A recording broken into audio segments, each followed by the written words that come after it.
খেলা অনেকটা জমে উঠেছে। একটা লেজে গোবরে অবস্থা, জগা খিচুড়ি অবস্থা চলছে নির্বাচনকে ঘিরে।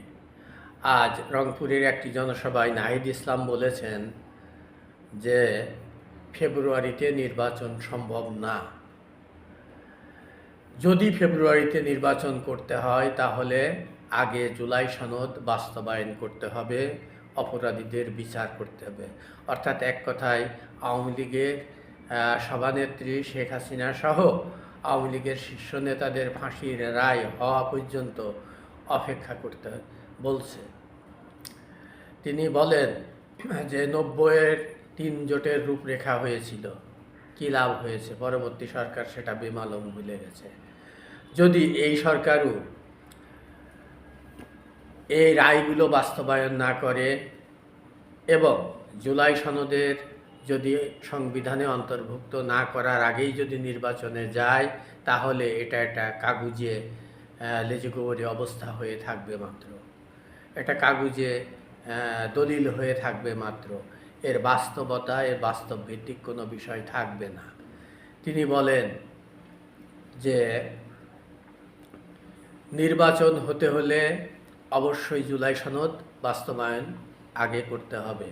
অর্থাৎ তার ভাষায় তিনি বলেন যে আগে দেশে একটি হ্যাঁ না ভোট দিতে হবে এবং সেই ভোটে যদি জনগণ রায় দেয় তাহলে জুলাই সনদ এটা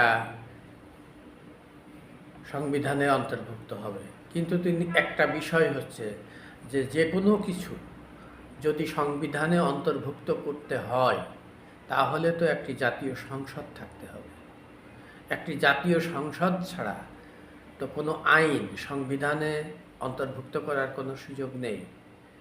প্রজ্ঞাপন জারি করে এটা সম্ভব নয়, কারণ এ ধরনের একটা বড় ইস্যুকে প্রজ্ঞাপন জারি করে সংবিধানের অন্তর্ভুক্ত করা বোকামি ছাড়া আর কিছুই নয়।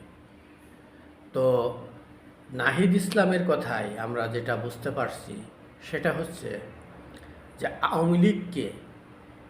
আওয়ামী লীগের রাজনীতিকে এই দেশে একেবারে নিশ্চিহ্ন করে দেওয়ার জন্যে যে পন্থাগুলো আছে সেই পন্থাগুলোকে আগে অবলম্বন করতে হবে। করার পরে যখন আওয়ামী লীগ নিঃশেষ হয়ে যাবে, নিষ্পেষিত হয়ে যাবে, উচ্ছেদ হয়ে যাবে, দৃশ্যপট থেকে হারিয়ে যাবে, তখনই একটি নির্বাচন তারা চায়, অর্থাৎ এনসিপি চায়। এটা কি আদৌ সম্ভব? আওয়ামী লীগ একটি সংগঠন, যে সংগঠনটি কোটি কোটি মানুষের হৃদয়ে লেখা। সেই হৃদয় থেকে কি হ্যাঁ না ভোট দিয়ে মুছে ফেলা সম্ভব হবে?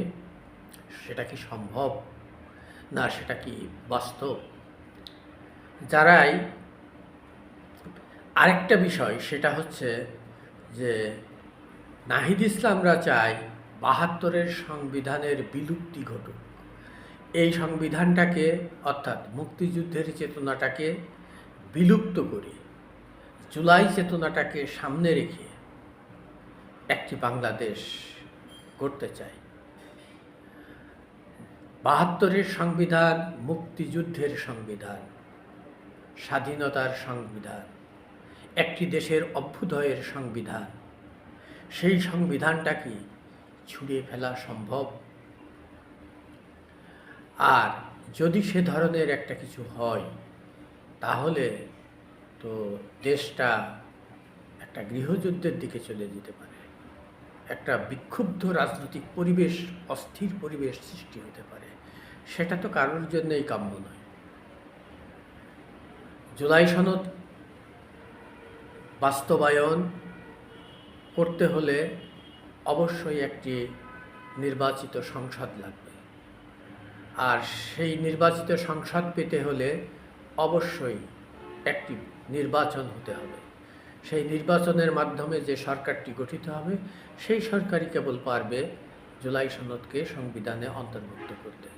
কিন্তু ৭২-এর সংবিধানকে ছুঁড়ে ফেলে দিয়ে, ৭২-এর সংবিধানকে অস্বীকার করে, মুক্তিযুদ্ধের চেতনাকে বিলুপ্ত করে জুলাই সনদ প্রতিষ্ঠা করা কখনোই যাবে না। কোনো দিনই সেটা সম্ভব না। কাজেই এই যে বিতর্ক, দলগুলোর ভিতর ভুল বোঝাবুঝি, সরকারের সাথে যে টানাপোড়েন, তাতে এই মুহূর্তে নাহিদ ইসলামের কথাই মনে হচ্ছে যে ফেব্রুয়ারিতে যে নির্বাচনটি হওয়ার কথা ছিল, সেই বিষয়টা নিয়ে তো তিনিই তো না বলছেন, আশঙ্কা প্রকাশ করছেন, এবং তিনি ফেব্রুয়ারিতে নির্বাচন হওয়ার পক্ষে নন। কিন্তু এটাও বলছেন যে হ্যাঁ সম্ভব, যদি বিচারিক প্রক্রিয়া শেষ করা হয় এবং একটি হা না ভোট দিয়ে জুলাই সনদের ব্যাপারে সিদ্ধান্ত নেওয়া হয়। এই স্বল্প সময়ে কি হা না ভোট দেওয়া সম্ভব? যাই হোক, একটা সামগ্রিক বিষয়টি একটি লেজে গোবরে অবস্থা তৈরি হয়েছে। একটা অনিশ্চয়তা, নির্বাচন নিয়ে একটা অনিশ্চয়তা সরকারের মধ্য থেকেই তৈরি হয়েছে। এখন দেখা যাক শেষ পর্যন্ত কি ঘটে।